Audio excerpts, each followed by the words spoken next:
কইরা অধমেরে লইয়া যাইও আমার মানুষ হ্যাঁ কত বড় টাউটের টাউট বিদেশ তোর বলা নাই কো নাই হুট করে বিদেশ নাই পড়তেছে আরে খারাই গেলেন কা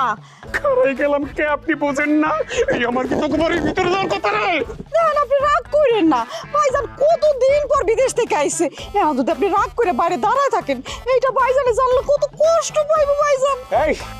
এই তোর না কইছি আমার সামনে কোন সময় নাটক সিনেমার ডায়লগ মারবি না এই ফালতু এই তোর ভাই যদি বনিয়ার জন্য বিন্দু মাত্র মায়া মমতা দরদ থাকতো আমার যদি বনিয়া বইলে পরিচয় দিত তাইলে বিদেশ নেওয়ার কথা কইয়া আমার নাকে দড়ি লাগাইয়া দিনের পর দিন ঘুরাইতে পারতো আহারে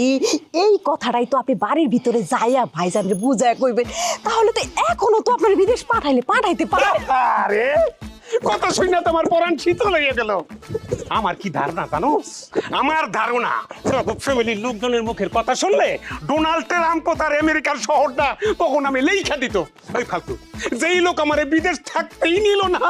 সে আমারে এখন বিদেশ পাঠাইবো এই কথা তুই আমার বিশ্বাস করতে কর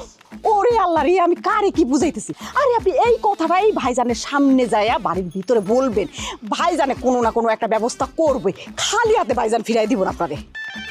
তার মানে কি তার মানে তুই কি কইতে চাস আমি ভিখারির মতো তোর ভাইয়ের সামনে যাইয়া হাত পাইতা কমু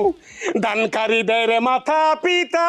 আল্লাহ সুখে রাখো কবরে দয়া বিদেশে